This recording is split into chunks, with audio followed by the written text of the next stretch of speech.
What is up? I'm Jared Welch. He's Aaron Halterman. This is Blinkers Off. And look who showed up here. We got a special guest, Ryan. What's up, boys? Doing well. I'm off of I'm on lidocaine.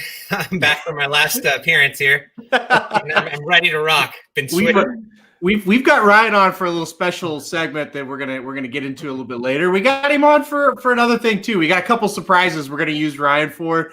I know Ryan's fired up for the show. I'm fired up for the show. The funnest thing about the show is there's a little surprise for Jared that we're gonna do in the very first segment that he does not know about. So everybody's on the edge of their seats. Yep. Yeah, this is a 474th episode, and this is the first time I've ever not known. I mean, even if I'm not on the show, I know what we're going to talk about. I don't have any clue what this is or why Ryan's here. So, I mean, but no, it's great. Anytime he can be on the show, and obviously, considering the year, I'm very careful with what's about to happen to me. Like, I don't know if this is one final fuck you or if this is a good thing. I don't know. We'll see. But yeah, welcome everybody that's tuning in live right now on YouTube Live and Facebook and Twitter. Thank you for joining us during the middle of the day. But yeah, we have obviously whatever's coming my way here in a little bit. But we also have some rapid fire to talk about later. 2 Derby preps this weekend. Of course, the Tough Luck Bob Invitational at Los Al on Saturday as well. So we'll talk about that race, obviously, moving forward. But so I guess let's get right into it because Michael Myers says, "Don't get excited, you're fired." I can't be fired. Don't worry. No. I'll fire Ryan depending on what this. I don't think he can be fired either. You can't fire someone that doesn't get paid. So yeah, that's right. There you go. But hey, what's the best thing you guys saw today? Well, Ryan, do you want to start with your little special thing first? Sure. So, guys, let me tell you, the dudes are amazing because when the dudes are your friends, magical things happen. So what happened is I gave Aaron for his birthday a signed autograph from Victor Espinoza of American Pharaoh, which he hung up and was like blown away by. And he's like, "I'm going to get you something special." I'm like, "There you go. It's way back there. You can see it when in the Belmont, right?" And you loved it, right, Aaron? Yes. Oh yeah. And so he was like, "I'm going to get you something that's going to blow your mind." I'm like, "Yeah, we'll see." So then literally on Hanukkah, a present arrived from Aaron. And why don't we throw it up there, Jared? Why don't we show what Aaron got me? Okay. Hi, Ryan. This is Jackie Victor Espinoza here. And I want to wish you a very happy Hanukkah. And also your friend Aaron told me that your favorite horse is California Chrome. Oh my gosh. You are the best. Just like California Chrome. Happy Hanukkah, my friend. And you are the champ, the best. Remind me like a California Chrome. Honestly, to get a Triple Crown winning jockey wishing you a happy Hanukkah is like, I bow down to you, Aaron, on Cameo. Yep. I mean, yeah. So, yeah, I can't take all the credit. Your lovely wife, the ghost, but actually, for people listening to the podcast, it's the ghost. She gave me a little bit of a hint of an idea of what to do. We kind of went back and forth. Yeah, it's funny. Victor did a great job. I said the biggest thing you got to do, Victor, is say you're the best, just like California Chrome, because Ryan and I say that shit back and forth all the time to each other. So you have to do it. And he did it, and it made it perfect. Yeah, and you can see when you watch the video, if you go back on the live stream, right before he says it, he even laughs like, "I can't believe they're making me say this." and, you know, I like that video. If you could try to watch it on YouTube, you could see it again here. I don't know where he took this thing. It's a lot to unpack. There's so much background. It's like he's in paradise. Like 2020 didn't affect Victor Espinoza. He's having a blast wherever that is. So it's like you hear like shit being built in the background, but it's like in the middle of the rainforest kind of, and it's just like I couldn't figure out what does hat say? What Breeders' Cup hat was that? Oh, that's Princess Noor. He had a Princess Noor hat on. Yeah. I noticed the minute he said Happy Hanukkah, you stopped hearing drilling. I don't know where it was. No. That's got to be the first time in the history of the world that anybody's ever wished someone happy Hanukkah from that location right there. Like that just has never happened ever. And it'll be the only time it ever happened. So congratulations, Ryan. I mean, talk about a special gift. So shout out to jockey Victor Espinoza. We're fans. And shout out to you, Aaron. Wow, way to one up. I mean, that's the. What do you say? Thank you. Happy listen, this is the show of talking about giving, right? Because like an hour before I get on the air, this is my best thing I saw today. This comes in the mail from Dr. Miranda. She's painted like a sign here. I guess it's like jockey silks, right?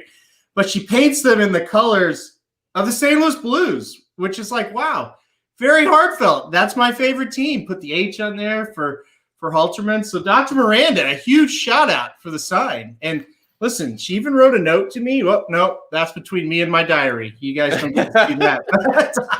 But thank you, Dr. Miranda. This is awesome. Where the hell's mine? That's what I want to know. I mean, come on. You don't get one, son. Ryan gets Victor. You get you get a personalized jockey silks. And what do I get? Well, Jared, I'm glad you brought that up. Is that coming up? Is that the part of the? Go ahead and you do the best thing you saw today, and then I will get to that. Okay. Well, best thing I saw. Well, it has to be. I don't have anything as cool as these guys. That's unfortunate. But I was gonna we'll talk about it probably after the show or like in the closing, talking about the Browns-Ravens game, which was incredible. Game of the year. It had everything to it. The poop gate. Did he go to the bathroom? Did he not? But it was just an amazing game all around. But then I see, and we'll talk about this guy in a little bit. I see who's entered this weekend, and it's my boy Maxfield. And that's got to be the best thing I saw because everyone knows this is my favorite horse. Obviously, went from giving me hope of winning the fantasy league to giving me some fear of losing it. all in one big swoop, basically. Obviously, this horse has never lost. He's just been a horse of what could be. And so here he is back in the Tenacious running at Fairgrounds on Saturday. So it'll be interesting to see what he does, obviously, and then obviously what he does moving forward, as he seems like a horse that will get better with age. So that would be the best thing I saw today. We'll talk more about him coming up, but I'm just too anxious to see what the hell's about to happen to me here. All right, so Jared, as you know, and Ryan knows, and I know, yesterday was your birthday. So first of all, if you're in the comments section, wish Jared a happy birthday. But we decided, we got to get you something, but it's got to be special. So the first segment on today's show will be Jared's special birthday bash game show. We have got 3 prizes / gifts for you, Jared, but you have to earn them by playing our game show. So we are very excited. That's all I'll say about it. You go ahead and do the finishing thing there, and then I will explain the game at the first of the next segment. Okay, I'm just trying to unpack that a little bit. Okay, so there's a birthday game show for me, and I gotta know that Ryan was a big part of this, right? Ryan was a huge part of this, maybe all of his ideas. So yes, the Jared Birthday Bash game show is going to happen. First annual Jared Birthday Bash game show. We are all so excited for it. It's going to be a lot of fun. All right, let's do it. I'll get to today's show. I really need to see what this is about.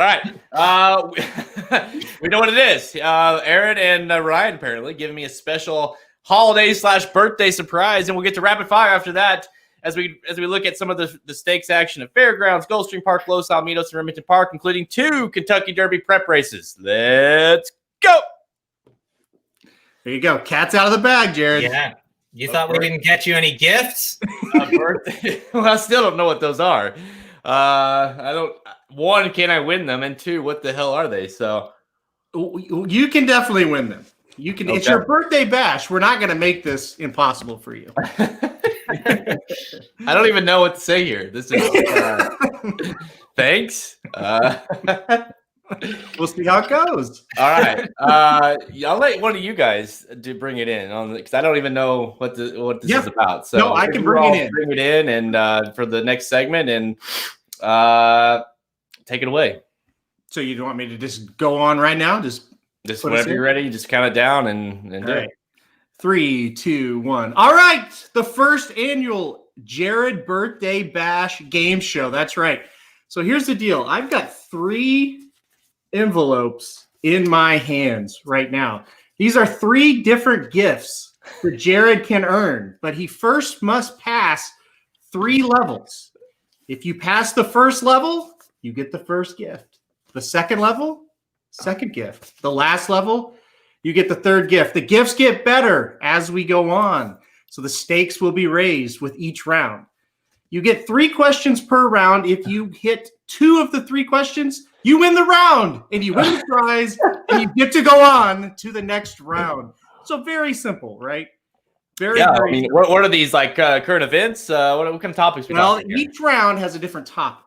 And I will start off and it'll just be general horse racing trivia. That's going to be the first round, just the spoiler alert. Now, there's one caveat to the whole thing. If you win the first round, you can keep your gift and quit the game, or you can move on to the next round. But if you do not pass the next round, you lose everything. So that is where the drama comes in to this game. Wow, now, there's so much pressure on this. Once again, the gifts get significantly better with each step. So there is motivation to play the whole game. Hey, so Jared, I'm in it to win it, okay? Yeah, I'm in it to win it. Let's do it. Okay. You're ready for the first round. Yeah. Okay, now Jared, the first round, the gift, it's the smallest gift, right? But it's also going to be the easiest questions. So we're not trying to trip you up. This is your birthday. We're trying to make this as easy as possible. So I will be in charge of the first round. 3 questions. You just got to get 2 of them right to move on to round number 2. Are you ready? I'm ready. Yeah. Okay. We'll start off with a very, very easy question. American Pharoah won the Triple Crown. You and I were there. What year did American Pharoah win the Triple Crown? I'd like to lock in. The year was 2015. 1 for 1. He's done it, folks. He is 1 correct answer away for moving on to round 2. Jared, how are you feeling after the first question? I feel good. I was a little nervous, but I remember that year very well. It wasn't that long ago. I'm not that old yet, so I do remember that. So yes, I feel good about it. And shout out to Victor Espinoza for giving just one brilliant ride. That's yeah. I think you could have rode American Pharoah to these wins. So okay, the second question. Here we go, Jared. Okay. American Pharoah went on to win the Breeders' Cup Classic later in 2015. We all know this. Who was the runner-up in the 2015 Breeders' Cup Classic? That would be shit. What was that horse's name? It was he's not alive anymore. That's true. That is true. He is. I didn't know if that's accurate or not. Thank you. That's accurate. Hey, do I get points for oh shit! If you told me what his name started with, I would get it. Uh-oh. You got 3 seconds. No, don't Google it, Jared. And no one in the chat talk in here. This is. Oh shit! What was that horse's name? F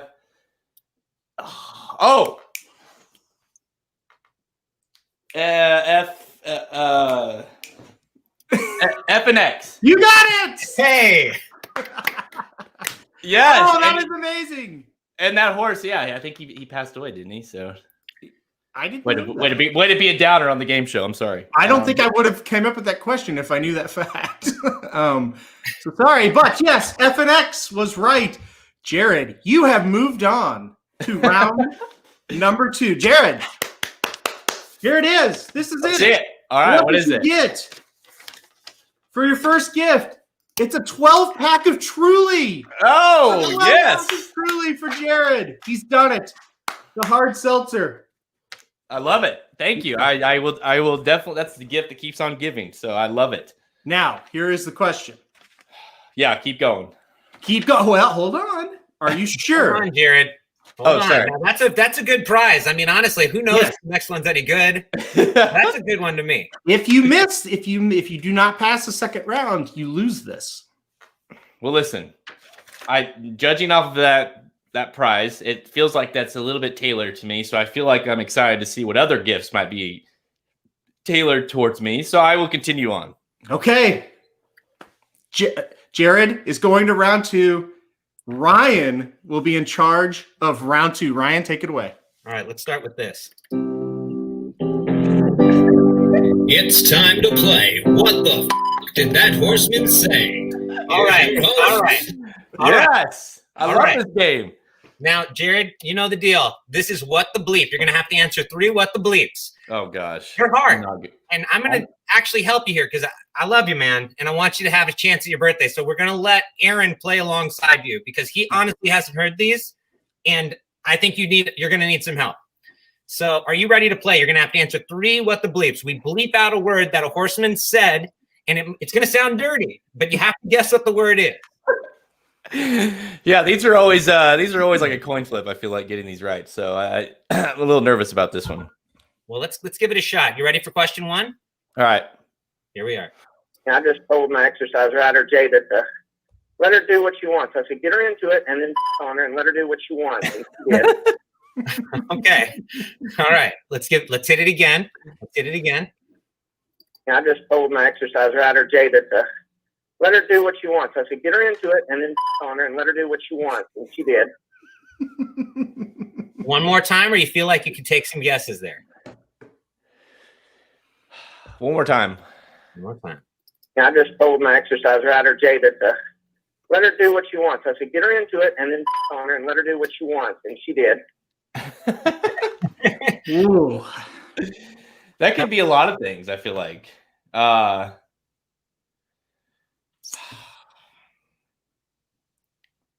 I mean, do you have any guesses? Like sit on her? That's what I was gonna say. Like sit on her is kind of what I'm leaning towards because it almost like you almost want to say pump on her, but the guy's saying don't do anything on her. So I think sit on her would be the best answer. I was gonna say pump. I was gonna say scrub, and then I was like, well, it sounds like he just wants him to sit. Yes, wants to sit still. So I'll stick with sit.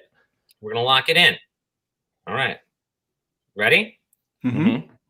I just told my exercise rider, Jay, that let her do what she wants. I said, get her into it and then sit on her and let her do what she wants. And she did. Ladies, yes. You're one for one. Let's go. This is a hard game. One correct answer away, Jared. Okay. Yeah, these are not easy. So I will starting them off 1 for 1. I love it. All right. Now this is the Richard Mandela.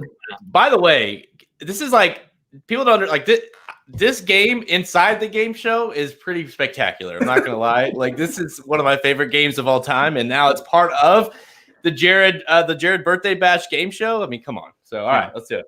Now here's a Richard Mandela question for you. Okay. Oh wow. Mentally, she's probably more now than she ever was, so I can't say we're straightening out that way. Oh geez, Play it again. Yeah, that was quick. Here we go. Mentally, she's probably more now than she ever was, so I can't say we're straightening out that way. Oh gosh. Mainly she's probably more. One more time. Fit. I would say fit is the answer. Go ahead, Brian. Mentally, she's probably more now than she ever was, so I can't say we're straightening out that way. Mentally, she's probably more. Is he saying mentally or mainly? Mentally, she's probably more. Oh, okay. I mean, fit. I was gonna say fit, but it doesn't really go with mentally. No, it doesn't. Mentally, she's probably more mature, but I don't know. That seems quick. Ready? Mentally, she's probably more ready. I can't tell you. I'm trying to get a read on Ryan. One more time, Ryan. One more time. All right. Mentally, she's probably more now than she ever was, so I can't say we're straightening out that way. It really sounds like he would say fucked there, you know? Well, remember, there's 3 questions. So if you don't get this right, Jared, you're not out of the game. I mean, both of you might have had the word right. I don't know. Let's find out. I mean, so let's lock in a final answer here. What are you guys going to go with? And to be helpful, I'll let each of you pick a name. Like whatever you think the word is, I'll give you 2 shots at it. I guess it's ready for me. It doesn't make sense, but the way it's worded and the way fast he says it, I'm gonna say fit just to be careful. Okay. Maybe she's mentally fit. I don't know. Like, okay. Let's take a listen, guys. Ready? Here's the answer. Mentally, she's probably more spoiled now than she ever was. I can't say we straighten anything out that way. Okay. Uh-oh. spoiled. Spoiled. It's spoiled. But there's one more. And it's a Shug It's a Shug question. Oh yeah, there you go. I feel like we'll get this one. Hey, win or lose, this is always good. All right. But this is very dramatic because you have to get this one right. I don't feel bad about it because I never in a million years would have got spoiled. So no, right. it was a bitch move on Ryan's part to make that one. Not cool. Yeah. Blame Richard Mandela. No, I blame you. Okay. Mentally spoiled. Who says that? Okay. Go ahead. Okay. Go ahead, Ryan. Here's the question. I'll be off it and she done put in pretty good effort today. Yeah. Okay. Say that again. I'll be off it and she done put in pretty good effort today. Yeah. One more time, or you guys think you can guess what this is? He'll be awfully something if she doesn't put in a good effort today. Here's the question again. I'll be off it and she done put in pretty good effort today. Yeah. I've got this one, Jared. What do you think, though? Sad. Disappointed. It's too long of a word there. I definitely think it's sad or disappointed. I think it's one of those two for sure. It just doesn't feel like it'd be long enough to a space to say disappointed. Play it one more time, Ryan. I'll be off it and she done put in pretty good effort. Oh, I think it might be disappointed. That was. It seems a little longer than what I thought as well. Disappointed. I'm gonna lock in disappointed. Okay. I'm all with you. Now hold on, Jared. This is you're playing for the Truly beer and an unknown present. Are you willing to go out on disappointed with Chuck? Because this will haunt you if it's wrong, right? I mean, that gift is pretty good. So I'm giving you one more chance. How in your heart are you going to Mahomes it and just throw it and hope it gets caught? Are you sure this is how you want to go out? I'm a Shug here. I think he's more of a disappointed guy than a sad guy. I think there you go. I'm with you. I'm behind you 100%. There you go. See, I got Halterman. All right, here we go, guys. This is for all the marbles. I'll be off it disappointed. She done put in pretty good effort today. Yeah. Yes. There you go. Wow. All right. I did it. Done it. It was tough, but listen, I think that was the toughest round, to be honest. So you've done it, Jared. Survive. Do you want to see your prize now? I do. Okay, this is a 3-month subscription to YouPorn Premium. Oh, woo! 3 months. 3 months. Wow, are you serious? That's the best gift I've ever gotten. Now hold on, Jared. So you might not be willing to play for the third round gift because you don't know.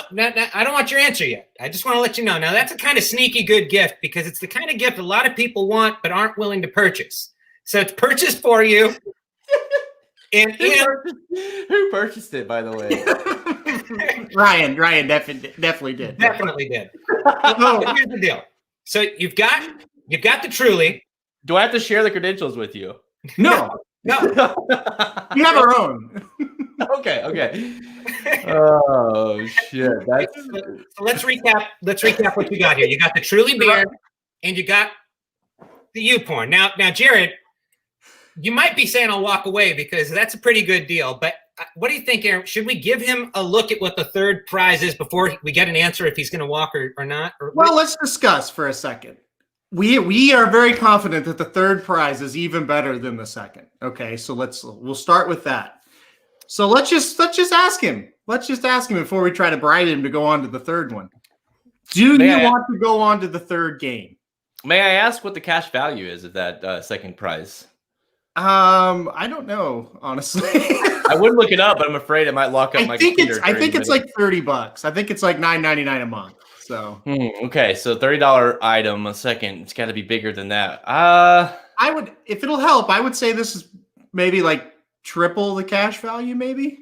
Yeah. I'm here for.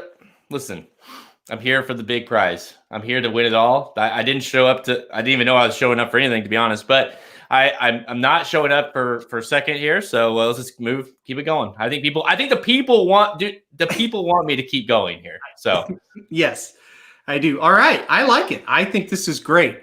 I think this third game is going to be a lot of fun.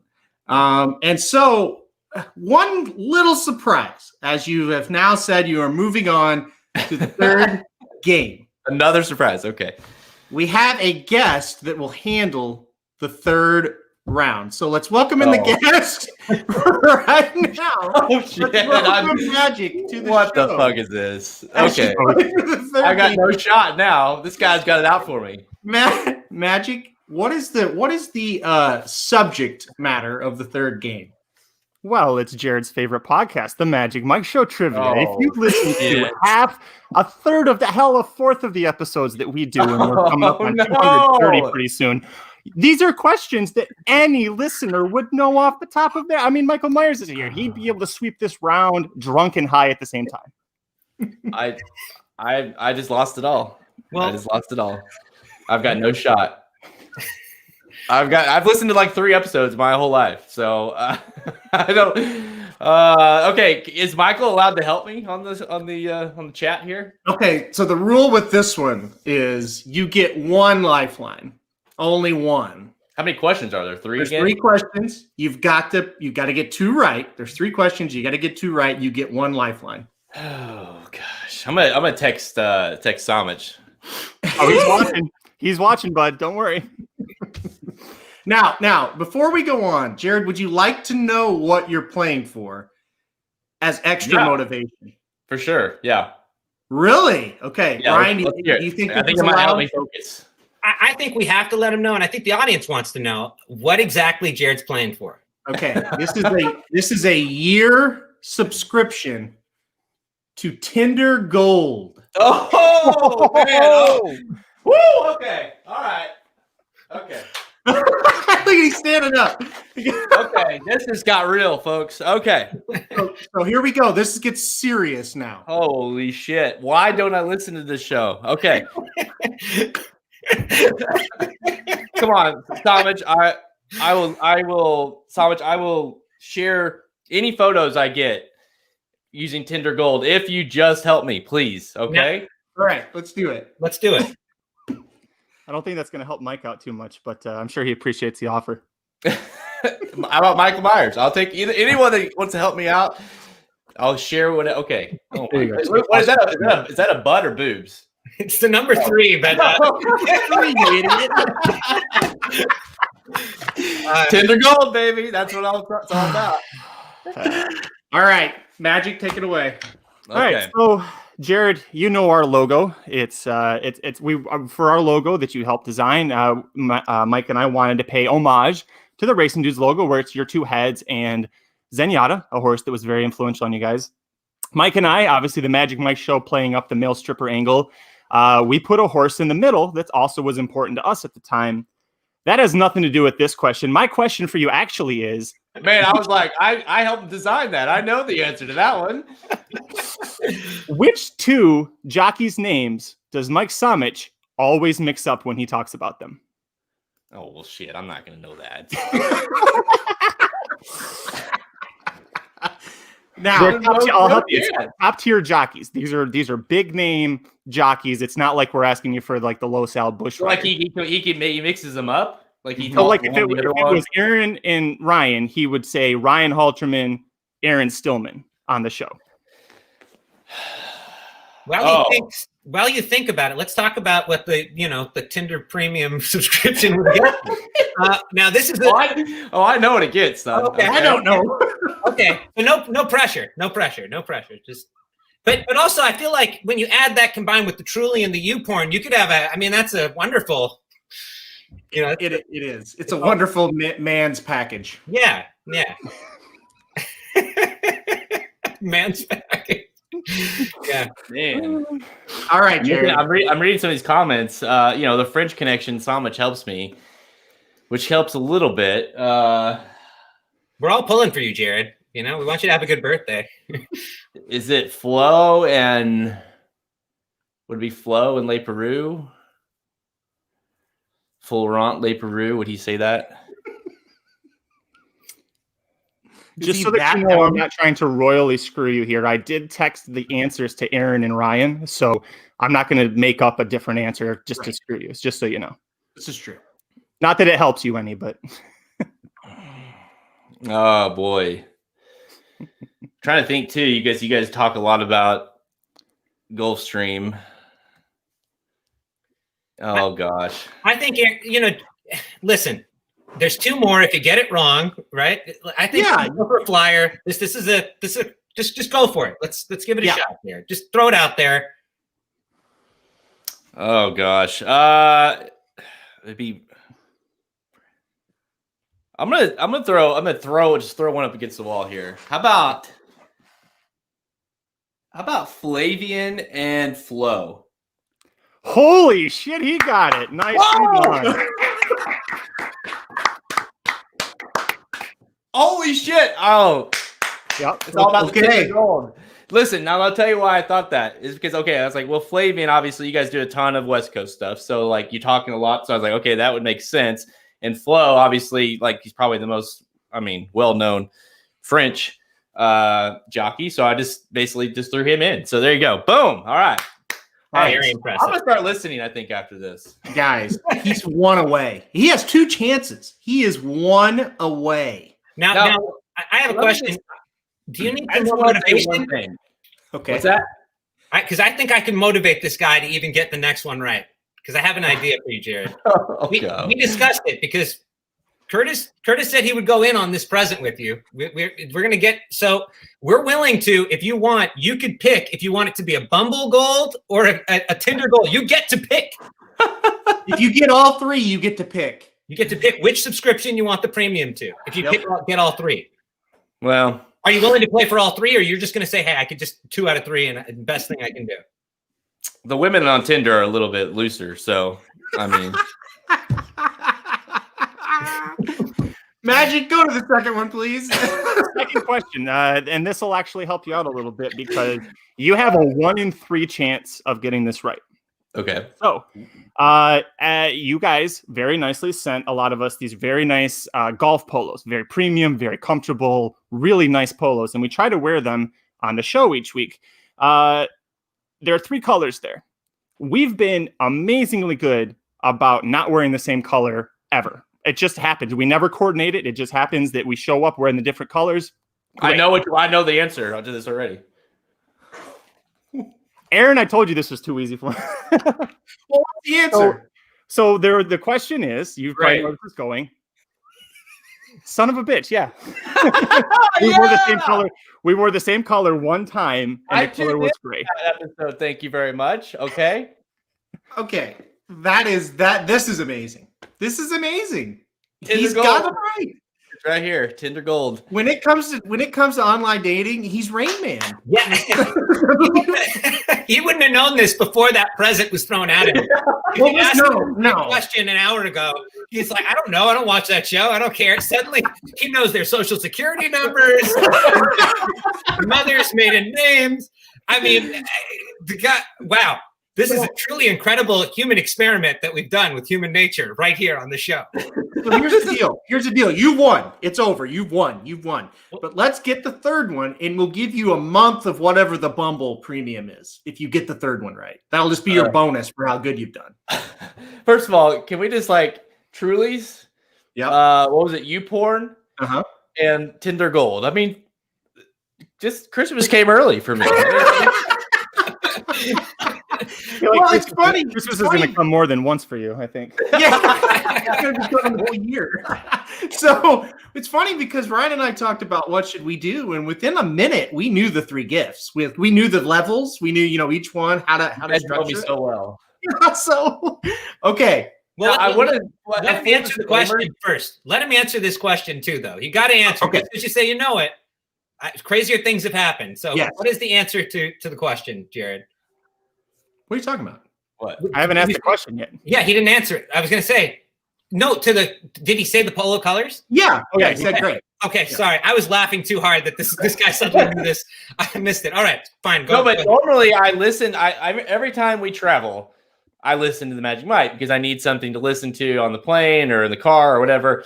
Well, we haven't traveled at all this year, so I've been slacking, admittedly. But I do tune in for some of them, and the gray one is a total random thing that I tuned in for that one because I remember that very well.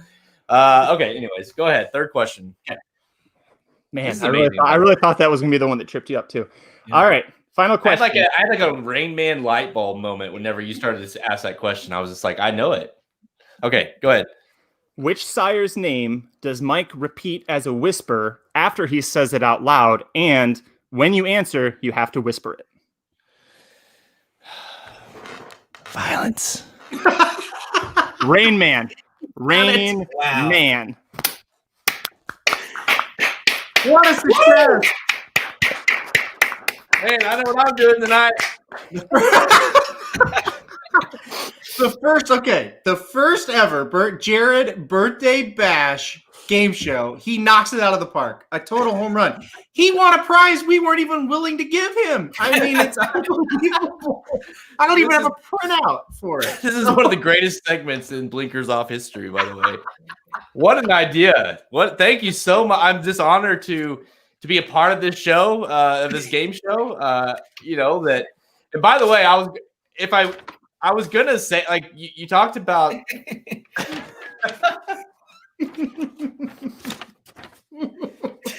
I love that you printed all those out. Is that boobs or a butt? Go ahead, Jared. I'm sorry. Well, I was gonna throw. I didn't need it, thankfully. But whenever I could just tell by the look in Magic's eyes, he was ready to put me down here on this final round. I was gonna throw out I literally just ordered everyone that's on this little 4 square here Christmas gifts, and I was like, hey, listen, if this is what it comes down to, I will hold on to them. Okay, I was willing to sacrifice that in order for the Tinder gold. Okay. So how good of a present is that, by the way? Did your boys come through? I mean, oh my gosh, it's amazing. The Tinder Gold, I'm telling you, that is for a year. That's a sweet deal. Okay, that's a sweet deal because I think you get you can see who's liked you. You can get repeat, like you can get like a limited message. I don't know what it exactly you get, but you get a bunch of shit. Here, I'll just pull it up right here. How about that? You would never hear about this on the DRF podcast. This is Wait, hold on. You don't think Jay Privman is playing this on his podcast? Do you think that they know what Tinder is? Do you think they know what females are? First of all, let's see. You get swipe on every top pick every day, unlimited likes, 1 free boost a month. Oh yeah. Choose who sees you, swipe around the world, 5 free super likes a day, unlimited rewinds, and I get turn off ads. It's $150 value right there. So wow, there you go. Swipe around the hang world. on, 150. They didn't tell me that. I'm kidding. Hey, because I love you guys so much, I will share any kind of information I get out of this. I just want to make sure I'm changing the password to the YouPorn though as soon as I get it. Oh shit! All right, it worked out. Happy birthday to you, Jared. And last plug, Magic Mike show. We're on at 2:30 Pacific, 5:30 Eastern, doing Gulfstream again. So Mike Samich has been pretty hot there. So we're gonna see if we can get some more winning tickets. So now I don't have to listen for another year because I've passed the test. You just have to spot listen. Your spot listening has been perfect so far. Man, I appreciate it because you guys could have made me look really stupid on the Magic Mike questions if you would have gotten a little more detailed. Because I it's no secret. But you guys do a great job, and obviously go listen to them. They'll be doing their show later on today. Thanks, guys. Seriously, thank you so much. It's a great birthday present. I mean, I cannot wait to sit in my chair, drink a Truly, and have a couple tabs open, one for YouPorn and one for Tinder. I mean, this sounds amazing. So thank you so much, guys. It's all thanks to these guys. I can't point at Ryan. There it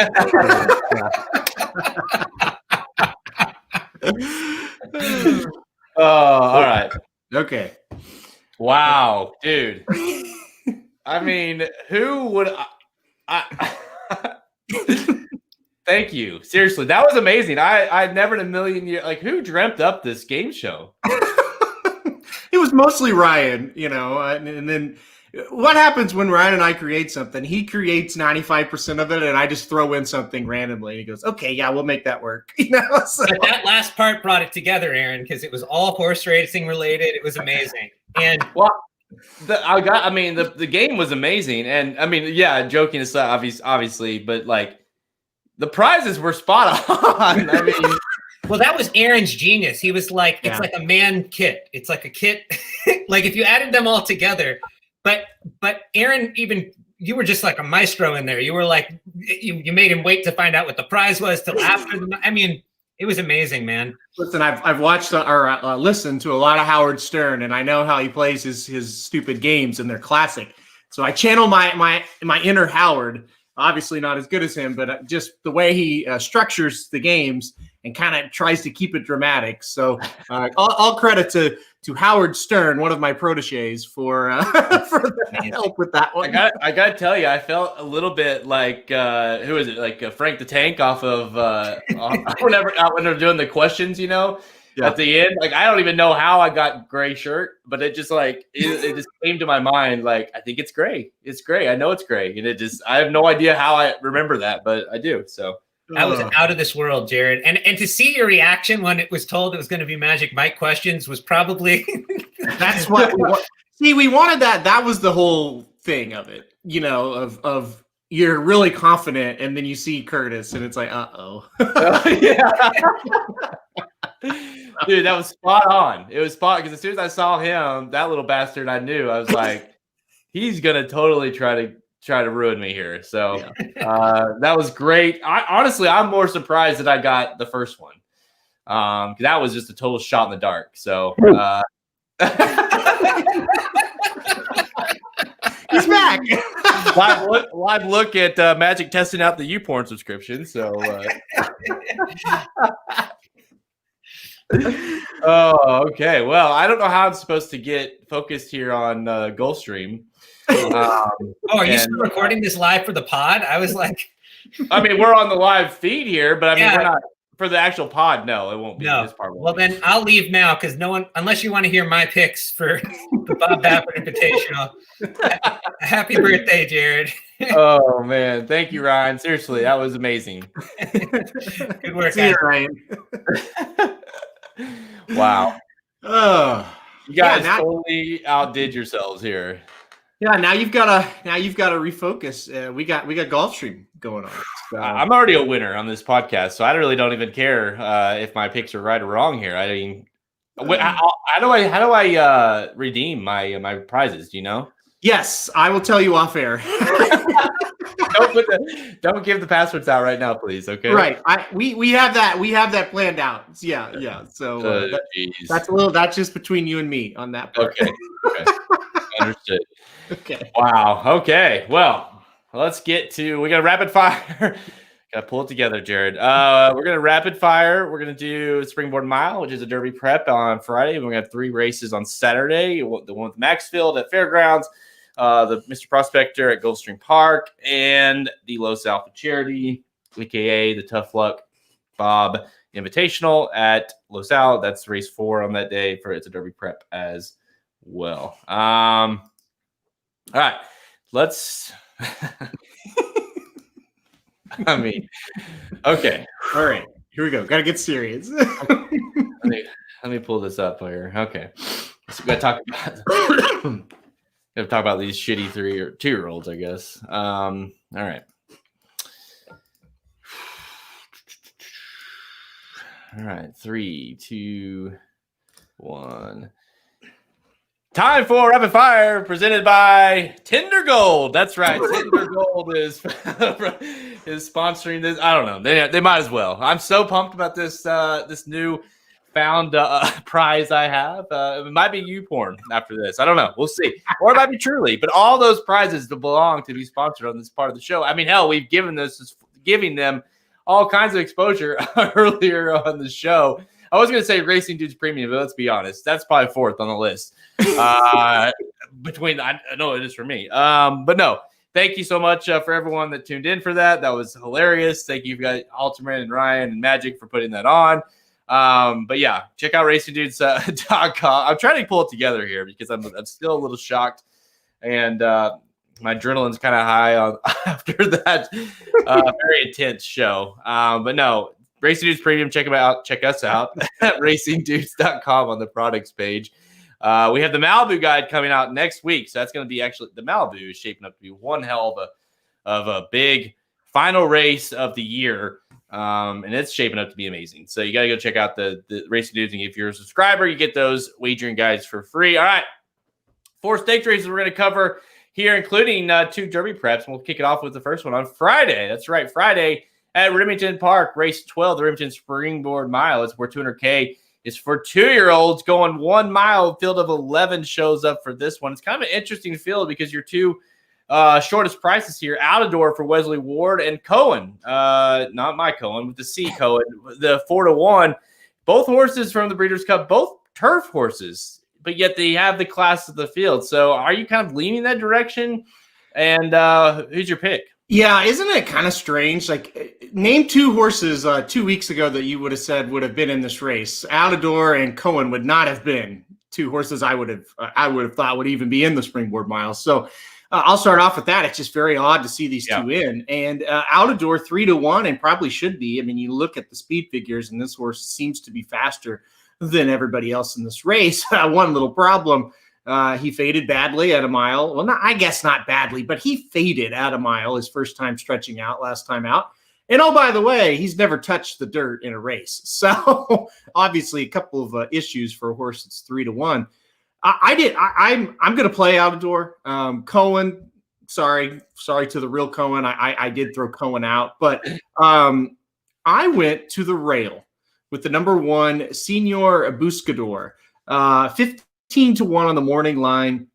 Only has 1 race under his belt. It came right there at Remington, where he had a really impressive 2.5 length victory, going 5.5 furlongs after falling well out of the race early on. I mean, he's last by about 10 lengths up the backside. It didn't look like he was going to do any running at all and just swooped by him like it was nothing. So I think he's got a lot of potential. I think the stretch out should be right up his alley. His dam, Rose's Desert, has produced some very nice horses, including Runaway Ghost, a horse a few years ago that made some noise out at Sunland Park.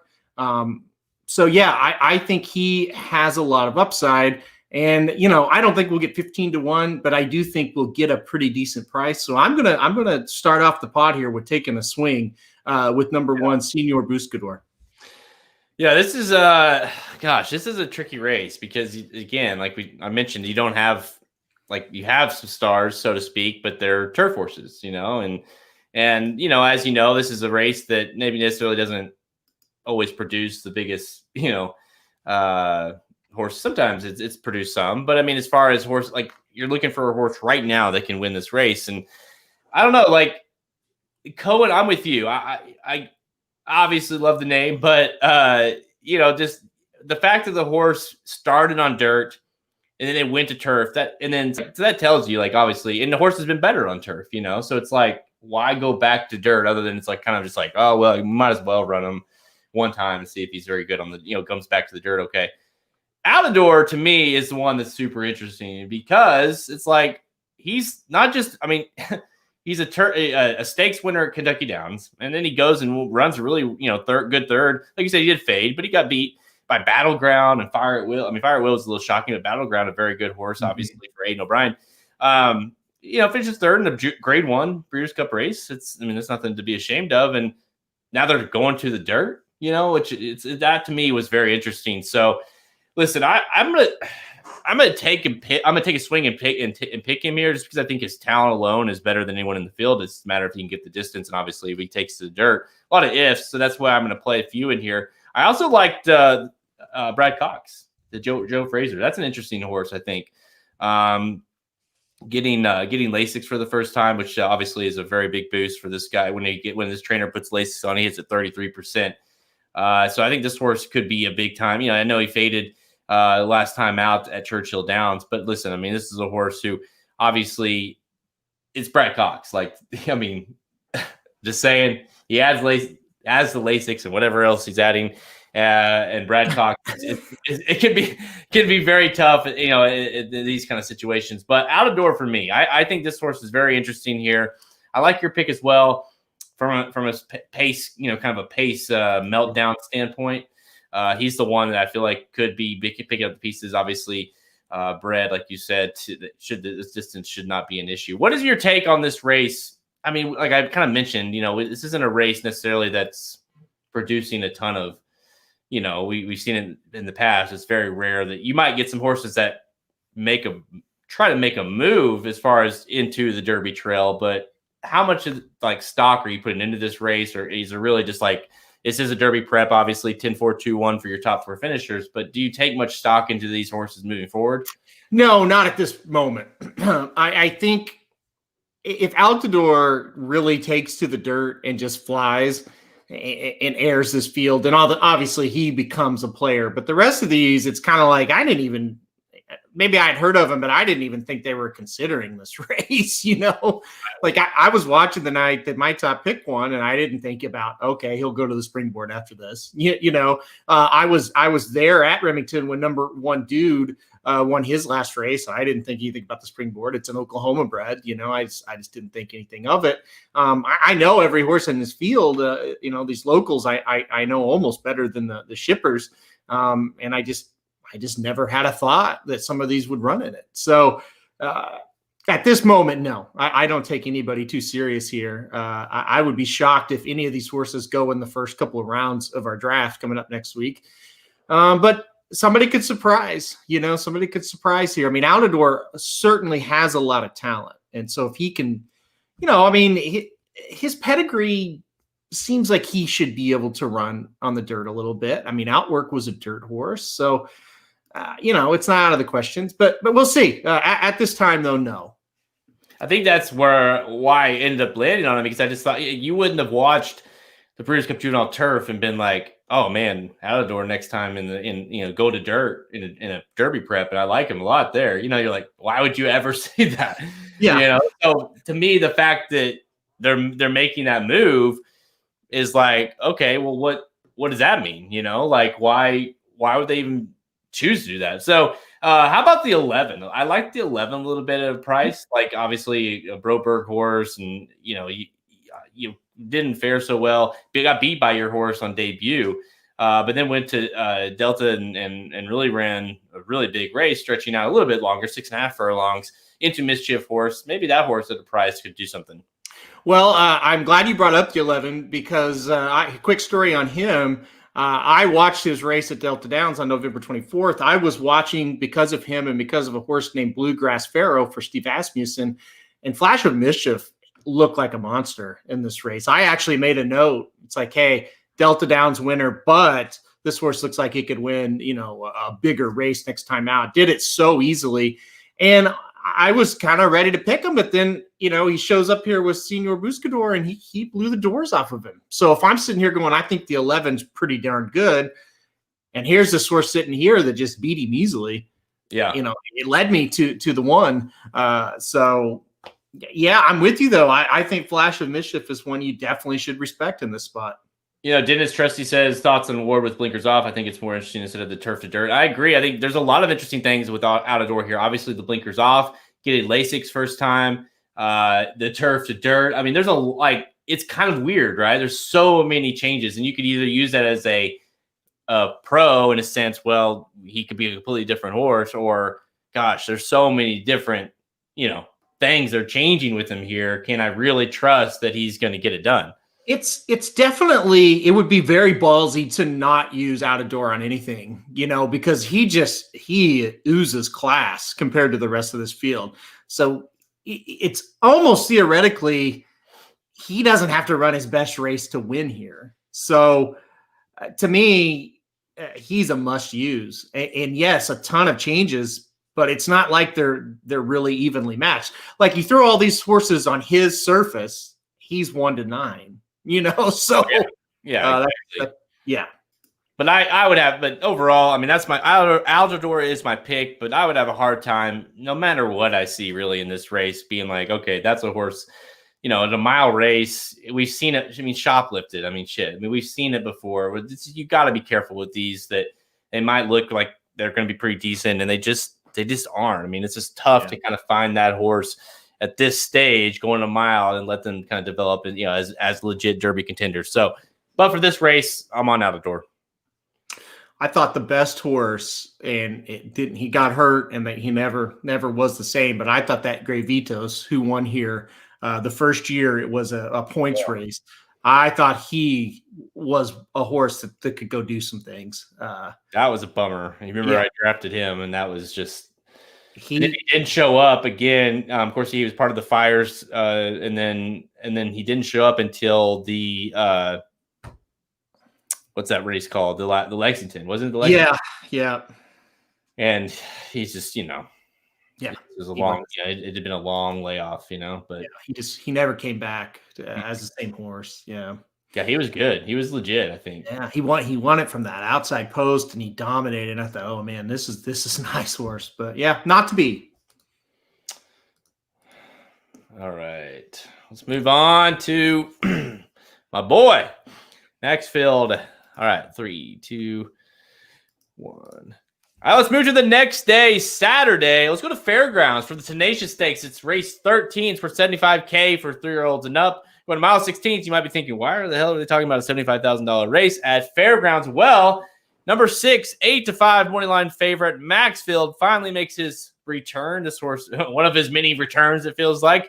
Maxfield is back. He's been training great. Look, I mean, Brendan Walsh has a lot of good things to say. Flo is on the mount. So what do you think here? I mean, obviously not the toughest of fields, but he does have to run pretty well. He can Captain Moon, locally owned, and of course Sonneman for Asmussen's in the race. I mean, he's got to run his race. And again, the horse has never lost. We've seen him off layoffs. It's just a matter of, is he healthy? Can he get it done? It just doesn't seem like this is a race he should lose, right? And it doesn't seem like they would bring him back unhealthy, because why? I mean, there's no reason, there's nothing to rush for. So it just feels like he should kind of dominate this race. That's the way I look at it. I do think Sonneman he's a little bit of a test. But, you look at the Matt win that he won by a length last time he was out. He ran. I mean, he faced New York Traffic and Pneumatic, and he beat them both. I think those two horses are better than Sonneman. So it's like he's really not facing much. To me, it's Maxfield all the way. Listen, if he runs this race, I don't see how he loses this one. No, I agree. I mean, I think the bigger story here is just what can we see from this horse as a 4-year-old, because I think if he can just stay, I mean, Brendan Walsh has said many times about how good this horse is. And he's also, like we've never got to the bottom of him. He's just, I mean, obviously a horse that goes from main special weight to win, the Breeders' for Charity just back to back like that. And he ran, and the Breeders' for Charity was incredible. And then to go off that kind of layoff from October to May and win the Matt win like he did and run a career high number. I mean, obviously this horse in 3 races has been very lightly used and very lightly kind of known of what he is. So to me, the bigger question is just what are we going to see from this guy moving forward? I agree. I mean, just this race seems like he should dominate. Flo on the mount, which obviously Jose Ortiz has ridden this guy. His 3 starts, but not bad when you get Flo if you don't get Jose. So yeah, I mean, listen, I'm excited to see this horse. Obviously, he's my boy. I think it might be a little ambitious to say Pegasus from here, but I would love to see his horse kind of flourish and stay healthy. I mean, just the biggest thing, stay healthy as a 4-year-old. It's just amazing the fact that 2 different times you almost thought, well, he's done. He's done. And here he is again. So it's great to see that they've taken their time with him, Godolphin owned. And I'm just excited to see him run on Saturday and then moving forward. So number 6, Maxfield for me. Right. Where are we going now? Gulfstream. That was such a bummer too, because obviously you give me shit, and obviously he made his comeback and I had it all planned out and I made that funny video and it's just like he won. It's like, gosh, not only did he win, but he's like top 1 or 2 contenders right now. That was in May. Yeah. And then he just, this is what could have been. I mean, who knows what he would have done in the Triple Crown Trail, but obviously a horse that's his thing. Who knows? Because no one knows anything about this horse. Yeah, I know. I didn't think he would look as good as he looked when he came back in that Matt win, because he won that pretty easily. And that field, it turned out to be a pretty decent field. I mean, it wasn't like world beaters, but they're productive horses. And so, it sucks. Let's hope that he can have 2 races back to back. I think that should be the first goal, like just getting a couple of starts.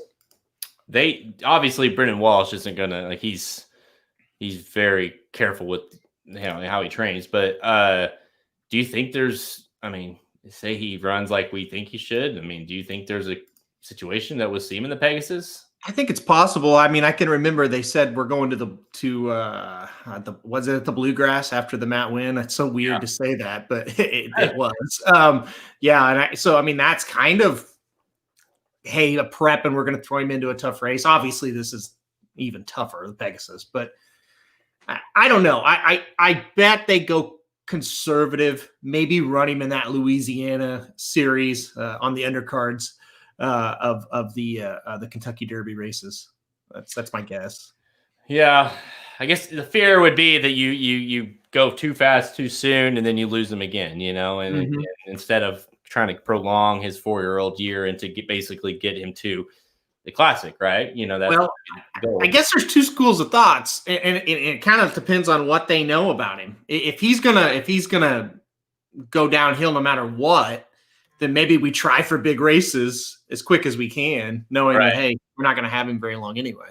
Get in while the getting's good, like just get, because you don't know when you're going to randomly, lose him again, so no, you might be right. You might see, what if you saw, Pegasus and then Dubai, who knows? Like they might, just try to pump out as much as they can out of him early on. So it'll be interesting to see, but obviously it's awesome to have him back.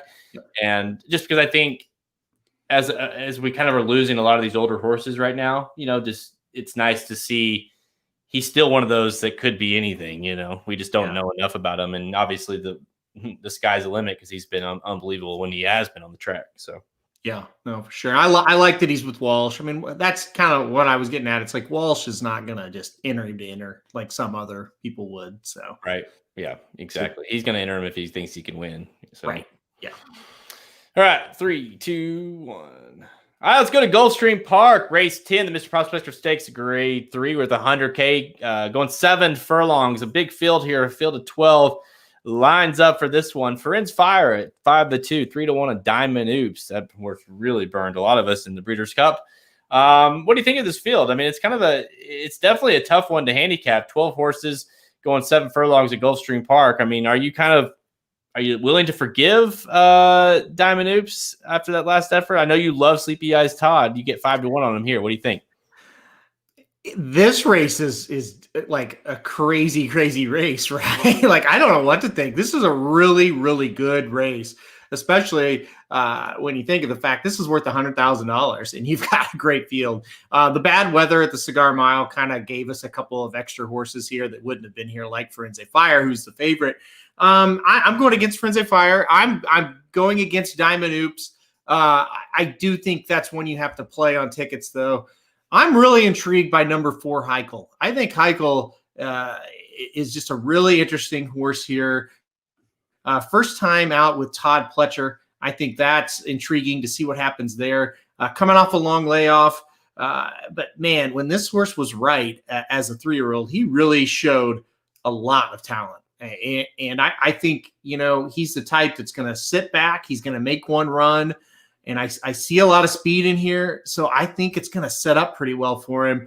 He's kind of a flyer a little bit. I mean, you don't really know what to expect from him.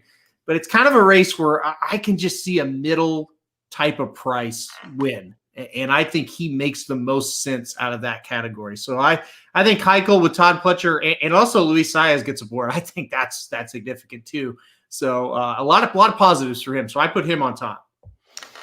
Well, I'll tell you what, you threw out a big price earlier, and honestly, when I handicapped this race, the odds were not out.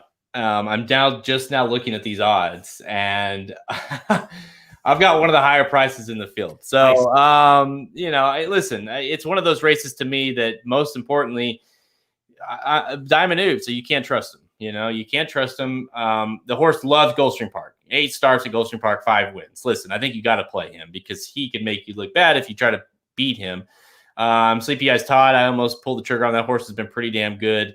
Then Friends Fire. I mean, those are horses that with Irad in the mountain, he's won a lot of races with Friends Fire, Irad.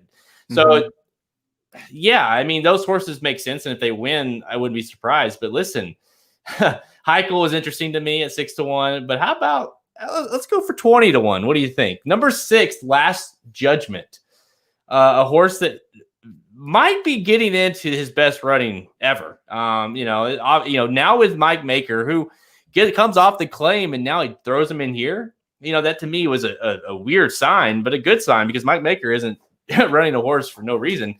A big time purchase, a $300K purchase, a while back. He's obviously older now. He's a 4-year-old, but obviously there's been hopes of this horse. This horse comes off a 98 buyer last time out. Has won at Gulfstream Park in 5 starts. He has 2 wins and a third at this distance. He's won at this distance. So listen, he's a price, but considering what's in this race, him coming out and coming down the lane out of the clouds, I like the fact that he could pull up an upset here. His numbers aren't completely out of whack. What's in the field either. So I just one more step up and at 20-1. I mean, shit.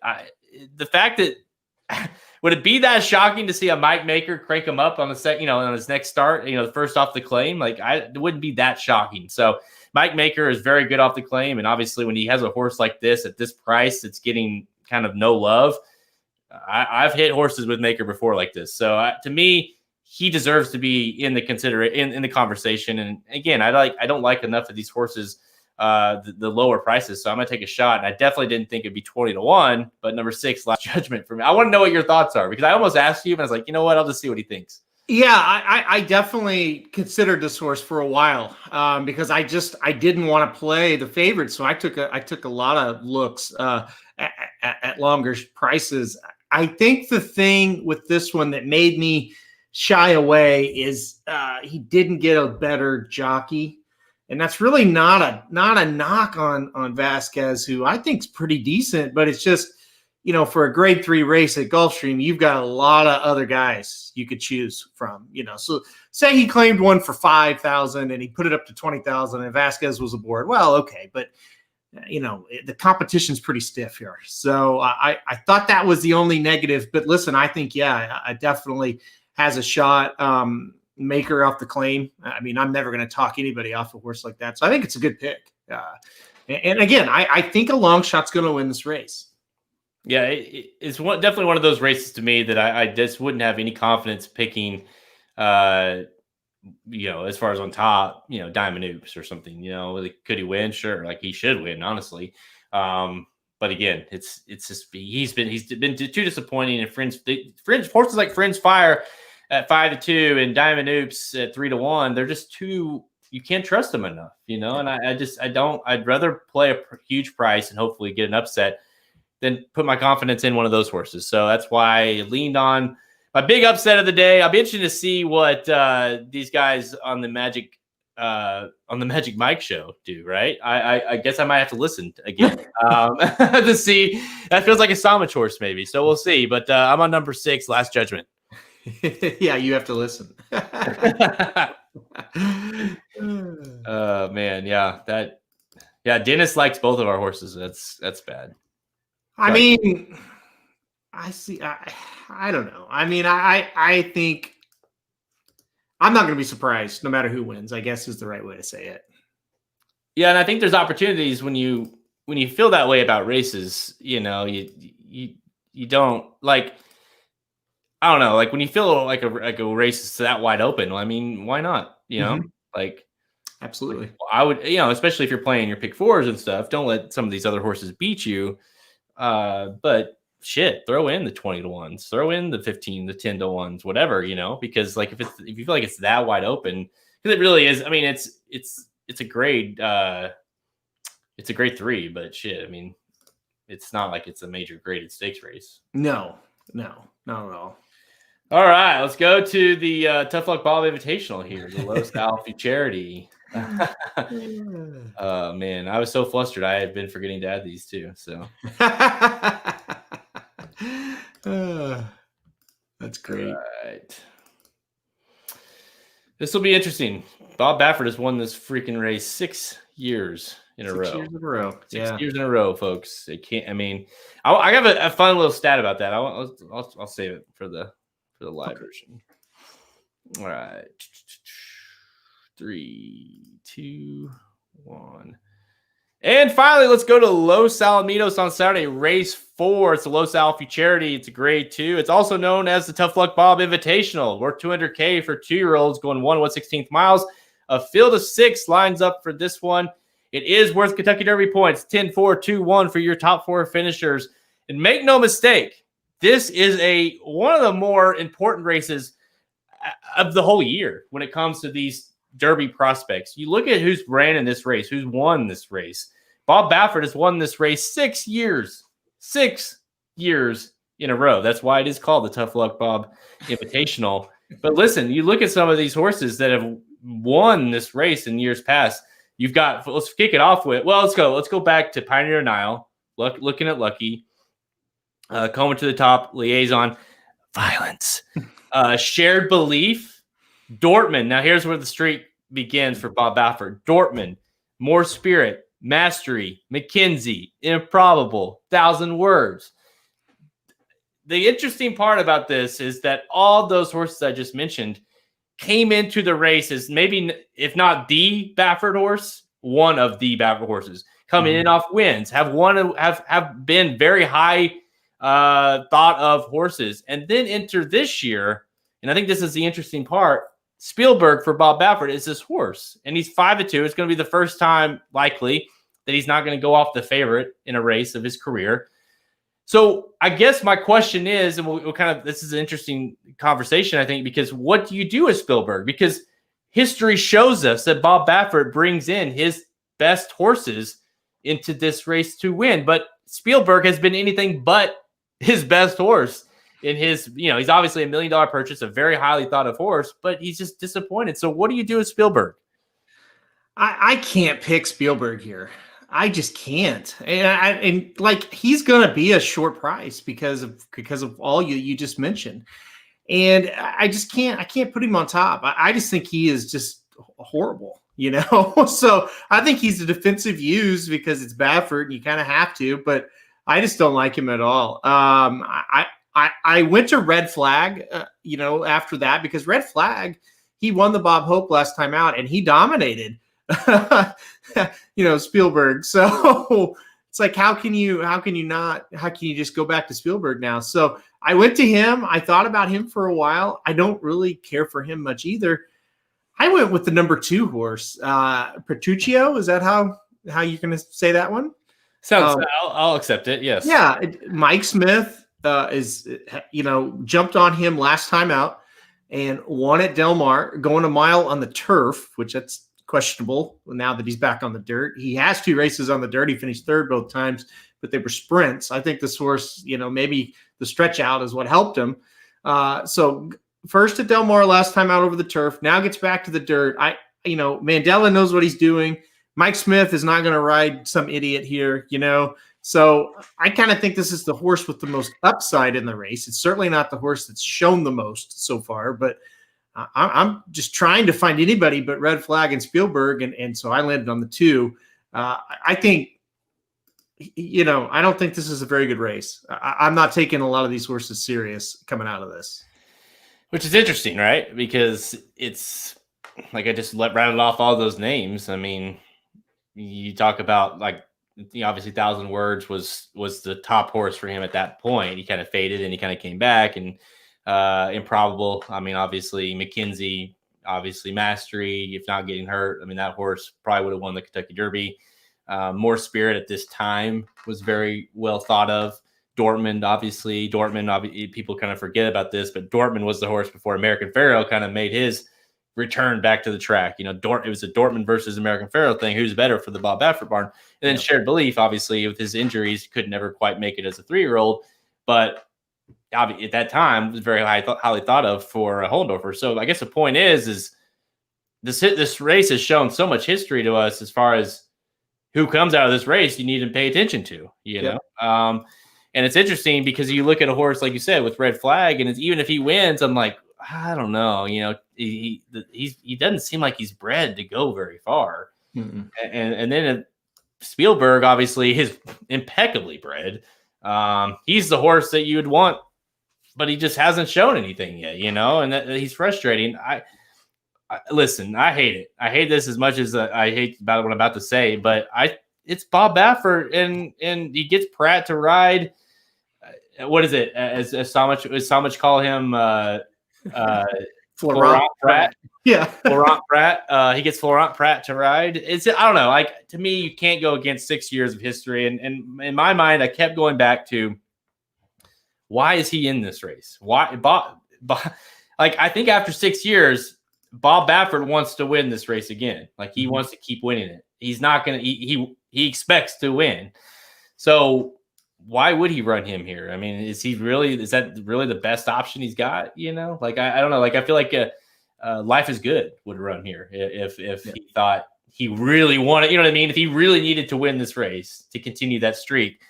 So I don't know. I just think I think Spielberg gets it done, but he did win at least. He broke his maiden 2 back. I mean, he can go in 2 turns. So I mean, I guess he can. He ran a nice 83 Beyer that day, and then he followed it up in the Bob Hope with a 63. I think he more than anything is just a complete mess of a horse. You know, you just don't know what you're going to get. But obviously, he's bred. Tough luck, Bob. Poor guy. I mean, he's got you would think he's going to get him to run a big race at some point. So, listen, just from the pure fact of you can't deny the record, number 6, Spielberg. So, I'm just not fired up for either one of those races, those 2-year-old races.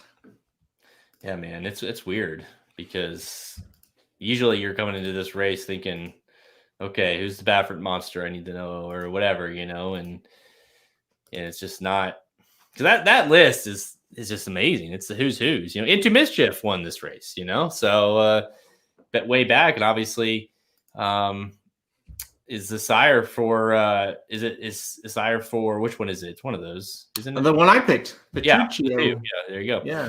So yeah, it'll be interesting to see. But yeah, I don't know. Like I mean, I agree, Michael Myers. That's kind of what I was thinking too. Mm-hmm. He's kind of that horse. Michael Myers says 8 rings, of the 2021, wins this race, bounces neck. Yeah, like he definitely has that feel of a horse that's going to run a big race and is going to be last in the next race, and then we might not see him for a while. Then he'll be, like, yeah. There's obviously some issues with this horse. Like, I think it's pretty clear.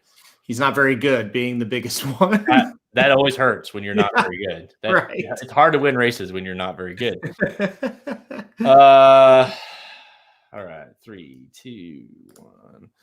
That's all the time we have. Check us out at racingdudes.com for our free picks and our previous selection on our handicap products page. Click the products link at the main menu at racingdudes.com to learn more. Remember, racingdudes.com is your destination site for free horse racing picks from all major horse racing tracks.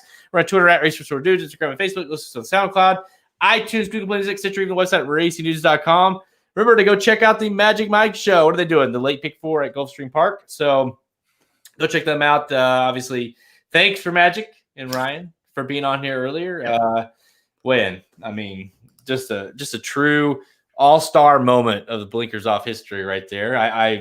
I'm still waiting. I cannot wait to get off the air here so I can get all my information for my subscriptions and start taking full advantage of the. You said the U-Porn was for 3 months. Is that correct, or 1 month? Correct.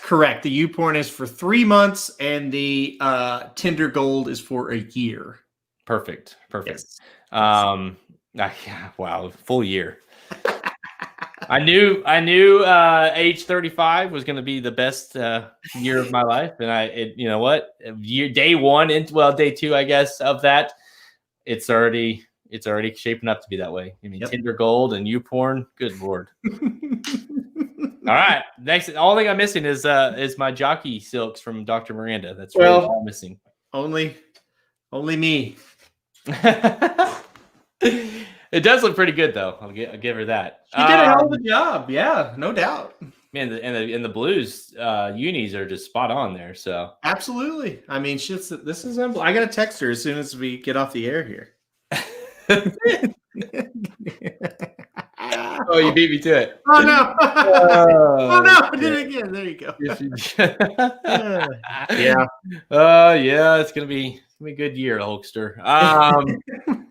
Hey, yeah, let's talk a little bit about that last week's game for your Browns. The Browns versus Ravens.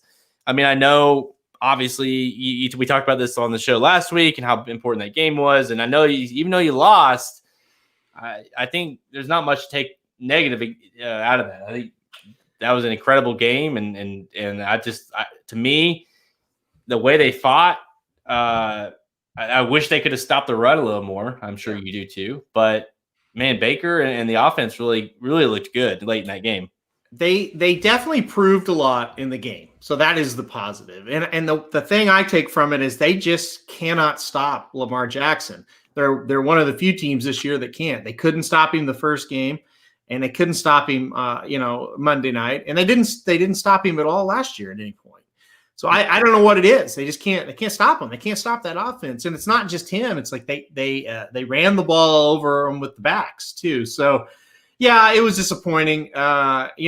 When they scored to make it 35-34, when Baker scrambled and scored from by the 5-yard line, I kind of thought they just got over the hump. I thought they're going to win the game because they were battling and trying to overcome a bad interception earlier in the game. And once they got that lead, I thought it was over, and they couldn't get the big stop. But anyway, it was a hell of a game. I think it proved that the Cleveland's for real. I think it proves that the Ravens are, they're back at least in the conversation. I still don't think they're great, but they're back in the conversation. And I think, listen, the key now for the Browns is to not let down these next 2 weeks and beat the New York teams, and they'll be in good shape going into the playoffs. But I was proud of the offense. They played great. Well, shit, you should be able to beat the New York teams. So should. I will say this, and you and I are very avid Lamar haters, so to speak, or at least doubters. But he really, he obviously, for 3 quarters, he had like 80 yards passing. Yeah. He beat the Browns with his feet, and he looked incredible. It was definitely the most incredible, the best he's looked all year in terms of running with the ball. I felt like looked more like his usual self. And then however happened, he comes in after taking a poop and goes out and comes in on 4th down and hits that to Hollywood and scores. And then. And not just that was, it was a blown coverage and whatever, but it was the driving downfield to get in field goal position all with his arm, which I thought, and the passes that we usually give him so much shit for, that he can't hit a guy going 10 yards, 10 yards crossing or something. And he did. So if he can play like he did, both with his feet and his arm, then that Ravens team is dangerous, because they are that good whenever they are able to, he's let them down for a lot of this year. Yeah. I thought the pass to Hollywood, giving credit, it was right on the money and it was a good pass. But if you watch the replay of that, he has like 4 guys wide open. The Browns put a blitz on, and it's like, if you don't get him, you're screwed, because if you blitz him and you don't sack him, all of a sudden he's got all the numbers, and he can run, he can throw, and you got nobody there. And that's what happened. And the guy's just wide open for touchdown. But I'm with you. I thought the last drive to get in the field goal position, that was huge, because he had to throw because they didn't have a lot of time. And he threw some really nice passes. So yeah, I'm with you. He deserves a lot of credit. If he doesn't come back from whatever was happening with him, I don't think they would have won the game. And I don't think that's something you could say about a lot of their wins this year. I don't think he's had a lot to do with them, but he definitely did that one Monday night. And listen, their schedule is really easy the last 3 weeks, so they could build momentum and should build momentum into the playoffs. So they're definitely back on the radar. And I don't hate Lamar Jackson. Like, I kind of hope that he gets back on track and has a good 3 weeks, because I like to watch him play, and hopefully he's in good shape there for the playoffs. But yeah, Browns, I think if they win out or maybe just win 2 out of the last 3, I don't think they'll beat the Steelers. But if they could get to 11-5, I think they'll match up against the Bills maybe, and see what happens. They can beat the Bills. They can, yeah. Sure. They can beat anybody but the Chiefs, I think. So we'll see. What did you think of the Chiefs game? I mean, obviously, I know. I mean, another one of those weeks where it felt like, they were struggling. It was funny. You weren't feeling well Sunday, and so they struggled early on, and then you wake up and the game's like out of hand. Like the Chiefs are just dominant. I mean, we scored. We had a long touch. The Chiefs took the lead at half, and then another touchdown drive. They return a punt and they get a safety, and so it's just like, and then they're on the drive again, and you wake up and he throws that pick, which was an incredible interception. Yeah. And the game shifted a little bit, and it's one of those games, another week where the Chiefs look dominant, and then they just kind of hang around. And so a lot of questions I'm getting from a lot of people and, my circles from the Chiefs fans, it's like, are we so good that we get a little bored in these games, or is there an issue? Like, do we have a major issue that's going to come up and bite us basically in the worst time, in which would probably be in a playoff game? I don't think it's a major issue. I do think they're a little bit bored. I say in the Miami game now, when I went to sleep, it was 14-10. Okay. And when I woke up, it was 30-10. So I missed all the good in the Miami game. I told you to sleep. In that game, I don't think Mahomes played very well. Like, that was one of the worst games of his career, in my opinion. Yep. And I think that had a lot to do with it because, and I was talking to you, it's like the defense when I was watching was kind of holding them in the game almost a little bit. And then their defense just faded in the second half. But I don't think it's a huge issue. I do think it is a little bit of boredom. People want to say, I think the Bills can challenge them now and this and that. And like, you have a really short memory. They went to Buffalo and destroyed them pretty much, and really a really good Chiefs performance. And they have been able to beat everybody on this streak by like 20 or 30 points. I mean, they're playing awful and winning. And last week they played awful and won on the road against a playoff team. So I wouldn't be too concerned just yet. It might not be the worst thing for them if they lost the game, just to kind of wake them up a little bit before the playoffs. Yeah, I agree. I mean, they obviously this weekend's a big game with the Saints. Yeah. This is, definitely the last really big game we have. So, in New Orleans too. So yeah, I mean, I think it's a tricky one for sure. And yeah, you kind of keep waiting, for that to happen a little bit. And I agree. I text you this during the game. I was like, it's not often. It was like the first half. I was like, it's not often you can say, and maybe by not often, I mean ever, have you said, wow, Mahomes is costing us right now. Like it was just that weird of a game. He was throwing some really bad interceptions and obviously took like a record tying 30-yard sack, which was just incredible. Yeah. Did one of his patented moves that he expects to work, and it didn't, and, so yeah, I just felt like they're out of sync. But I guess the plus side is they seem to always get it done. Like it just like they might have the worst game, and when it comes down to it, Mahomes is going to get a first down. He's going to score or whatever. They're going to go down and kick a field goal, whatever it is. It just seems that way. It just kind of gets a little dicey at times. Where you're like, listen, can we win one game can we hold on to that 30-point or the 20-point lead or whatever we had? Can we just win that out? But even going back to our playoff run last year, that's the way we like to shave years off of our lives by watching the Chiefs play every week, because they make you fear and then they pull away. So anyways, I still think they're the one team, and obviously the one seed now, with the Steelers losing 2 weeks ago. Yep. So it'll be interesting to see if they do lose again, but it's still the Steelers I think could lose one more game too. So obviously the Steelers losing again would be huge for the Chiefs. I think the Steelers are pretty horrible. Like if the Steelers are going to get the 2 seed, I want the 7 seed. Like they're just not. They're fading bad. They're getting beat to teams they shouldn't lose to. So yeah, and their defense is just not the same as they were. I mean, they're they're allowing so many points now. Yeah. Whereas they were so dominant earlier in the year. So they're definitely capable, but yeah, right now is the time you want to play the Steelers. They're definitely trending. But they've played a couple of good teams too. Like when they played the Bills, I was like, dude, the Bills are better than the Steelers, and they were. The Bills, yes, but losing to Washington at home, that's not a good loss. That's not a good loss at all. The Bills, you lose at Buffalo, that's excusable. And maybe that was the thing. If they win at Washington, or if they beat Washington and then lose to the Bills, maybe we're not down on them quite as much. But yeah, listen, I don't think they're great. I do think they're capable of winning a round or two in the playoffs, but I don't think they're going to the Super Bowl by any stretch. So, yeah. Yeah, I think the biggest fear for the biggest AFC team to stand in the way of the Chiefs is the Bills at this point. I mean, and we've beat them, so and also if this would be an interesting test too, because one of the Saints are definitely one of the top NFC teams, and so is this a Super Bowl preview? Is this kind of what we'd be looking at? So this weekend will be a good test as well, and I definitely think it. Though this year, getting that 1 seed is so important, obviously, for the lone bye.